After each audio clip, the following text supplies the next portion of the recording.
এই নির্বাচনটা আসলে বহু প্রত্যাশিত ছিল, বহু আকাঙ্ক্ষিত ছিল। কারণ আমরা সাধারণ জনগণ গত ১৬-১৭ বছর যখন ফেসিবাদের কবলে ছিল, আমরা আমাদের এই গণতান্ত্রিক অধিকারগুলো থেকে আমরা বঞ্চিত ছিলাম।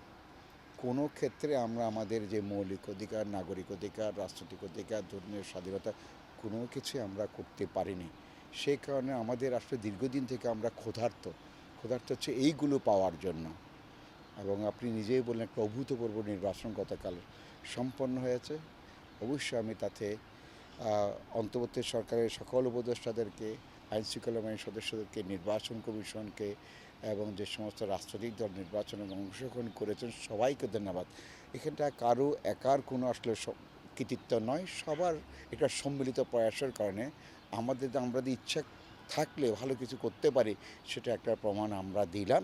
সেই কারণে আমরা আমাদের আশার চাইতেও বেশি আমরা মনে হয়েছে যে আমরা সেই জিনিসটা আমাদের পূরণ হয়েছে। আমরা দেখেছি কালকে আমরা খুবই আশাবাদী এই দেশটা নাকি আমরা যে আগামীর বাংলাদেশের চিন্তা করছি, যে সমৃদ্ধ বাংলাদেশের কথা চিন্তা করছি, যে গণতন্ত্রের কথা আমরা বলি, যে গণতন্ত্রের থেকে আমরা সরে গিয়েছিলাম, এখন আমরা গণতন্ত্রের পথে হাঁটতে শুরু করেছি।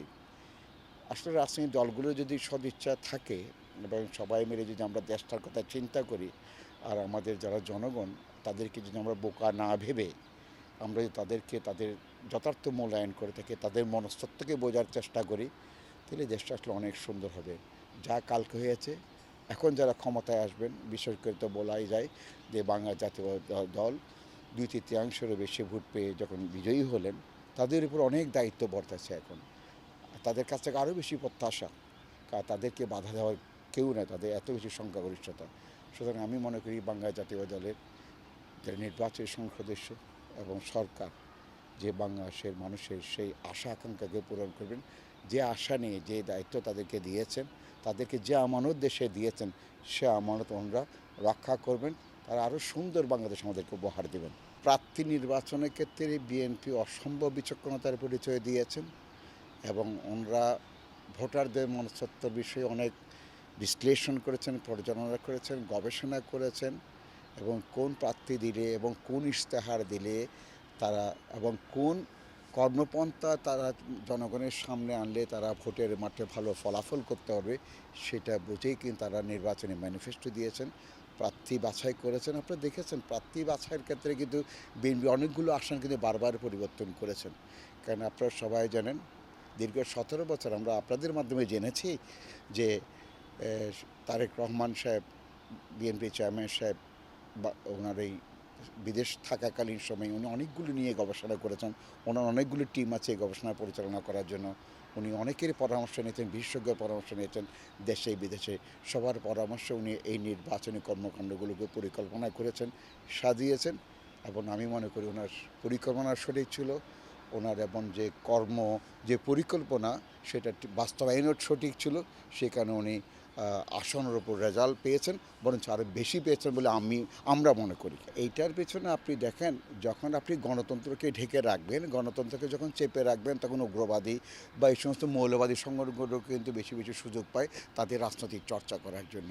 তো 16-17 বছর তো বিএনপির অধিকাংশ কর্মী তো জেলে ছিল, ঘরে ছিল না, দেশে ছিল না।